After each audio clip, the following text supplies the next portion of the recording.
Hello everyone. Bit of a change today. I'm going to try out an experiment in drawing and also DVD commentary. People do these Doctor Who things where they're watching old Doctor Who episodes and then they're talking over the top, just like they do on the DVDs and Blu-rays, saying what they think. And I watched a really lovely one the other day from a fella who's going back and watching old Doctor Who, somebody who's used to watching current Doctor Who. And he was watching a Hartnell story and having a great time.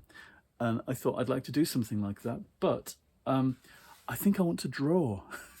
Rather than talking about anything to do with the show, I thought I'd just draw what was going on or how it seems to me. So I'll do it without sound, so we're not doing copyright stuff. And I'm watching it on my iPad and on my laptop. And I'm watching it on iPlayer. And hopefully you'll be able to see some of what I get up to, and I can show you properly at the end of it. People like hearing the noises of drawing, I think, and the scratchy noises and seeing things going on. I've got my old tin of Reeves paints.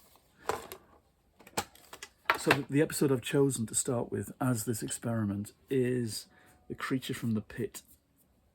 Episode 3, which is something I remember really clearly from being 9 years old in 1979, and I'm choosing my greens accordingly. It was a very green episode. It's the colour, isn't it, that Terrence Dicks said aliens always had to be. Monsters are always green, he said. I wonder if I can get the watercolour stuff to dry quickly enough to be able to draw with other stuff at the same time. So the cliffhanger was Erato, the giant creature from the pit, devouring the Doctor. This is the one with the old fella, played by Jeffrey Bayldon, wasn't it? In the pit, living with the creature. And it's a wonderful term by Jeffrey Bayldon. Catweasel, as we knew him on kids' TV.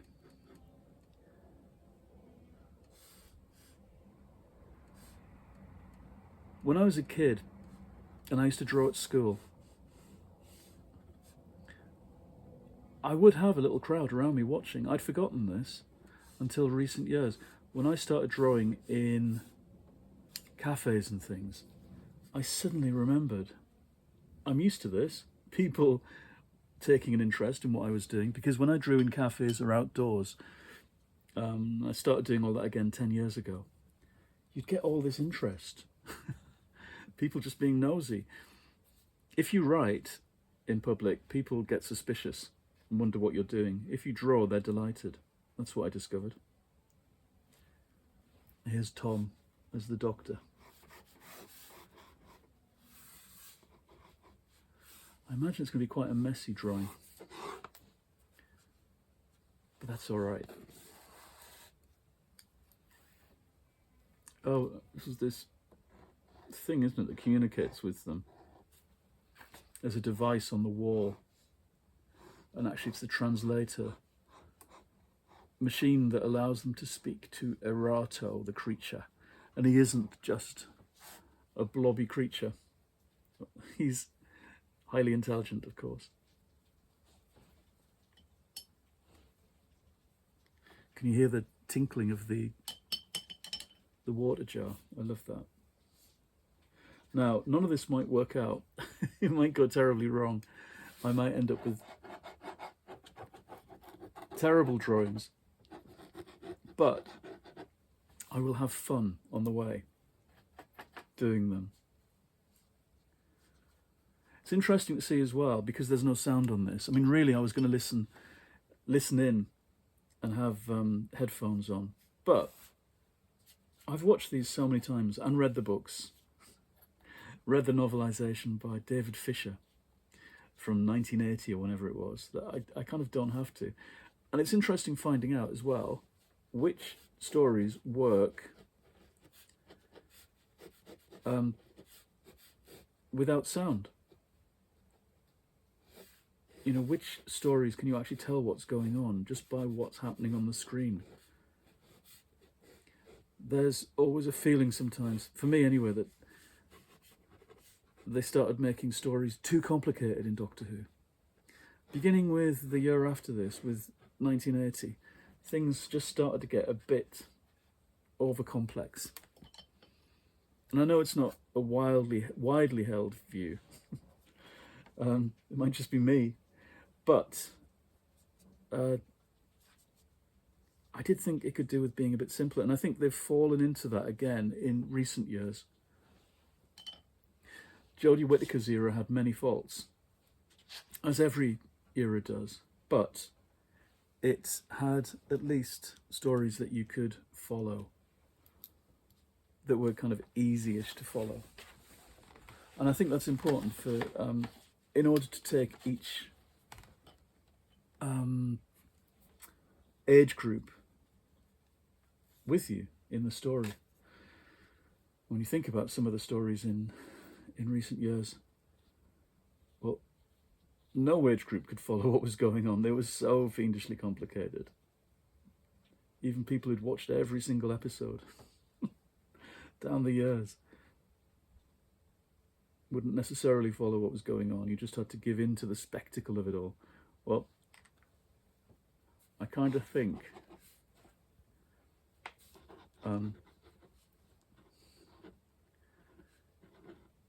your audience has to know what's going on.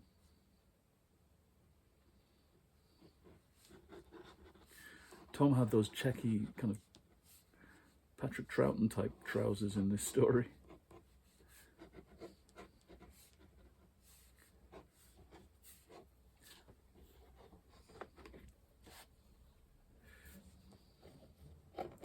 This is where he's speaking to Erato and holding up his hands in supplication and trying not to get squashed by the creature in the pit.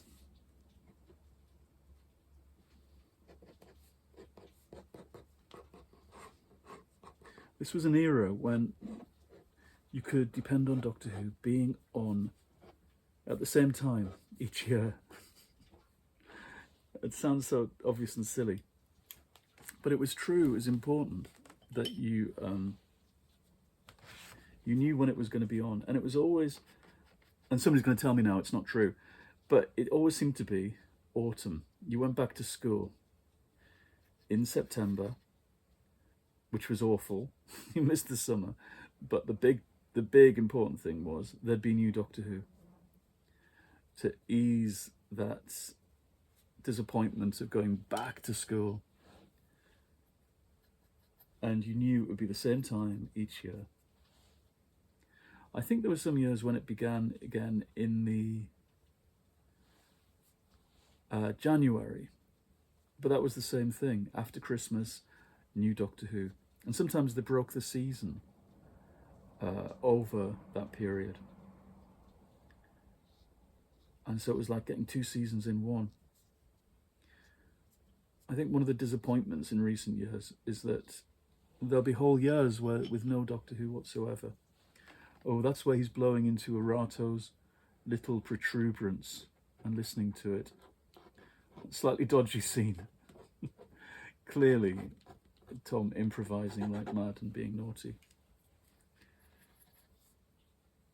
And I remember it making all of us laugh as kids, even if we didn't know how rude it was.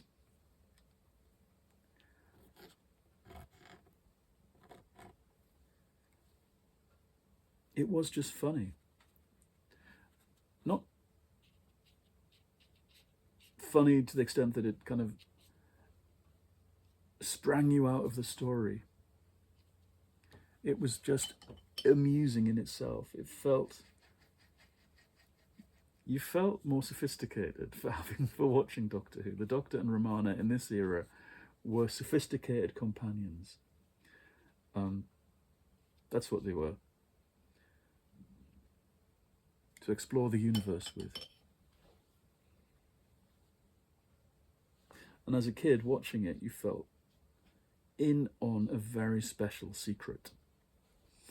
A secret that, you know, millions of other people were watching, but you felt like you were part of a special gang, really. Which is why Doctor Who appealed to the kind of lonely kids, the clever kids, I think. This is going to be a very messy drawing.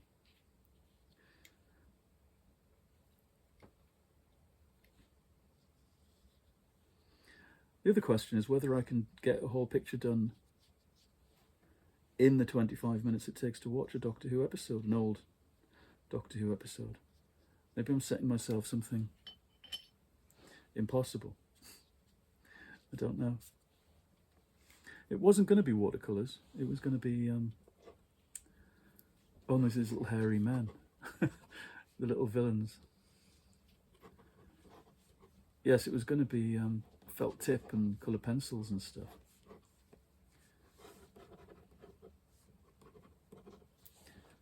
But I seem to be using watercolours quite happily. I'm always happy using these particular watercolours. I don't know if I've mentioned on here before, I went looking for them online because you can't buy them quite the same anymore in these tins. And yeah, it's exactly the tin that I had in the 70s. I'm sounding hopelessly nostalgic about everything, I realise.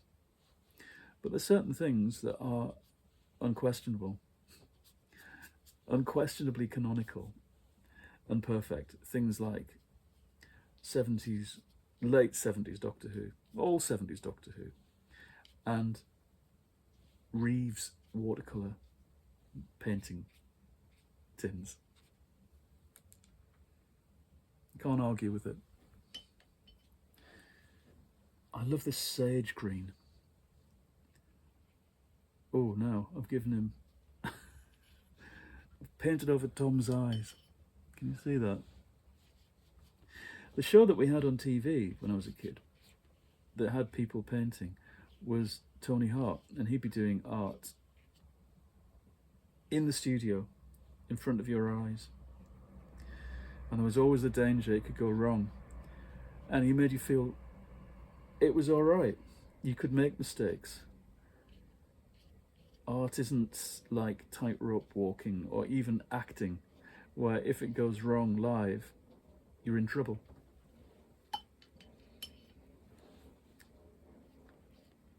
In art, in drawing, the mistakes are always interesting. There's always something to come from them. What I do with these physical paintings and drawings nowadays is, if I like them, sometimes I will take a photo of them and put them through Procreate, the digital arts studio, which means I can paint on top and draw on top and add things and take them away and edit them and mess about with them.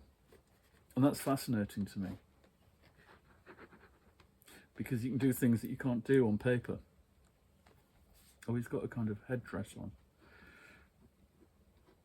You know, you can put coloured pencils on top of oil paint, which isn't something you can do in real life, but you can digitally. And how interesting that is, that it's suddenly possible to do impossible things with paint. I forget what he's called, his character in this. I guess I should be listening. It's not Organon, is it? That's the character in the Kate Bush song.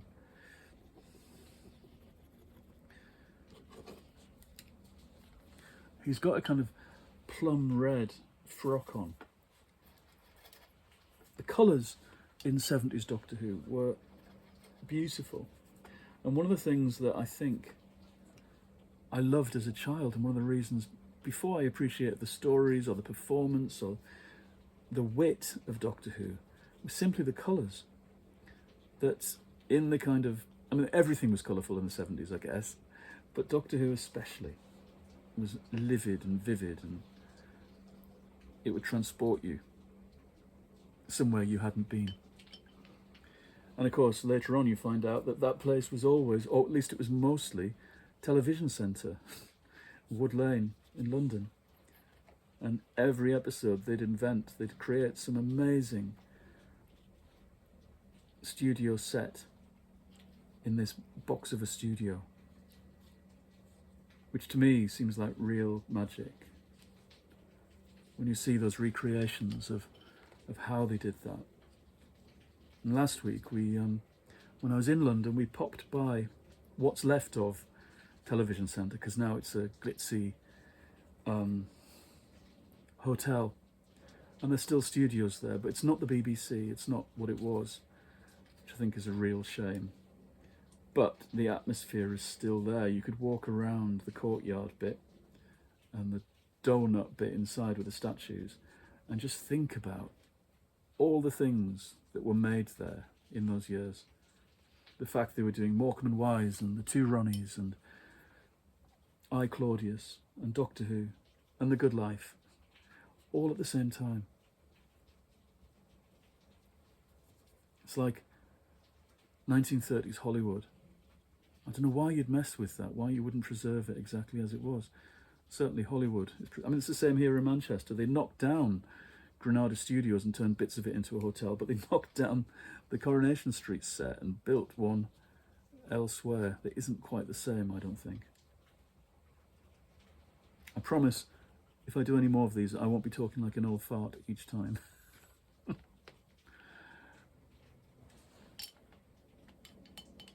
I've no idea where we're up to in the episode.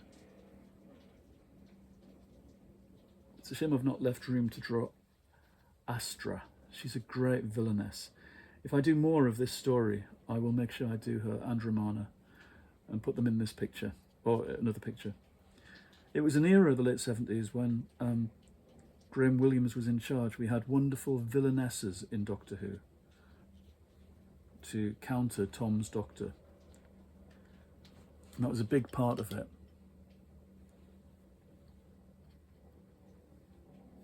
David Fisher, who wrote this one, always wrote great villainesses. He also wrote The Stones of Blood, another big favourite of mine, with Vivian Fay, the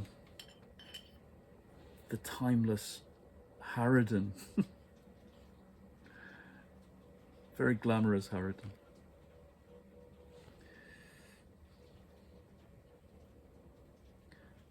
Oh, I've done it again with that sage green, really covers everything.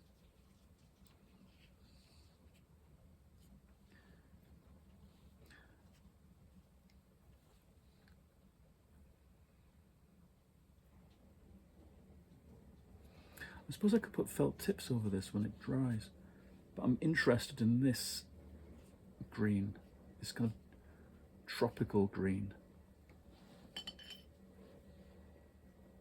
The important thing, God, I'm going to be giving painting tips now, as if I had the right, is to leave space. When you're using watercolours, you've got to let some paper show through, because that's the light. Because generally you can't put white on top of colour with watercolours. It doesn't work, and it goes muddy. If you do have white watercolour paint, it's a travesty. It doesn't work. So you've got to leave paper showing through, just to give that feeling of light coming through somehow, not to let things get too murky. Oh, so the thing lights up a kind of deep denim blue when it's translating. Might be too late to incorporate that.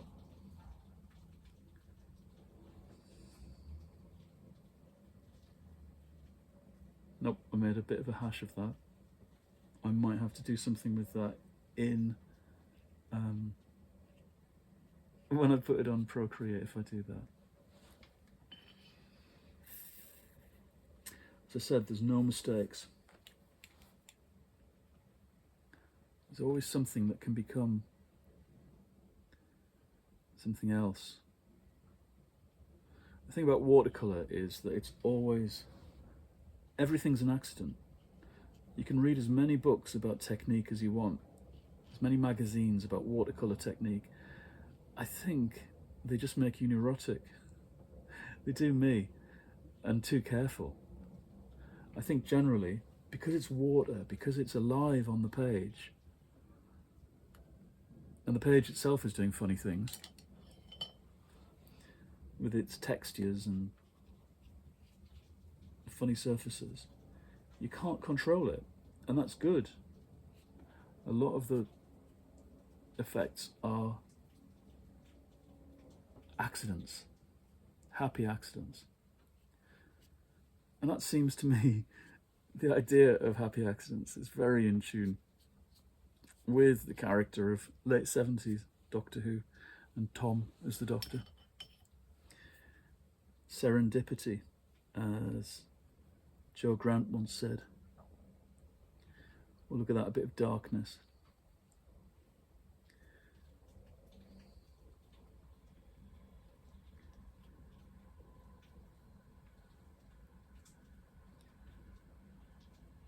I hope it's not boring watching this. It might be. I'll watch it back and check. Although I'm bound to get bored with listening to myself drawing. What colour am I missing on Tom's scarf? Green, oddly enough.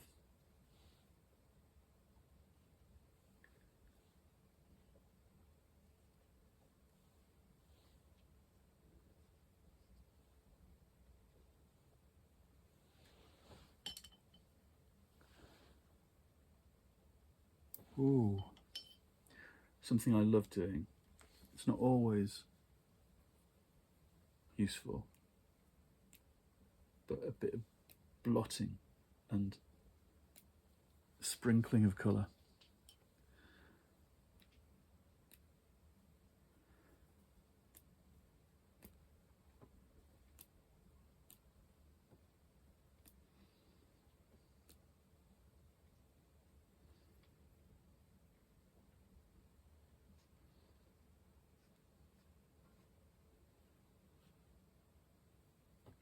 K9's looking a bit like you need some more darkness on this side. A bit more shadow. It's nice paper, this. I actually found an online supplier of watercolour paper that's not too expensive, because watercolour paper can be incredibly expensive. And this is nice stuff, it's alright. Not too fancy. I think it's terrible to feel like you've got to be careful with what you're using and you can't make mistakes and can't muck it up. Oops, I'm looking for a handkerchief, tissue, just to take some colour off Tom there. Good. I think the episode, oops, almost finished. Look, there it is going. It's almost done. What I've not got is enough darkness, and I think what I would do, if I was going to put this, whoops, original piece onto Procreate, I would put it on a dark blue or green background and scrape away the painting in parts to give you that lovely deep dark blue of Doctor Who's title sequence that's just come on, the time tunnel. Well, thanks everyone. I hope you can see some of that. Oh, I'll get better at showing you. I know it's on its side. I will find a way of sharing these pictures with you. Okay. Take care, and I'll see you again soon.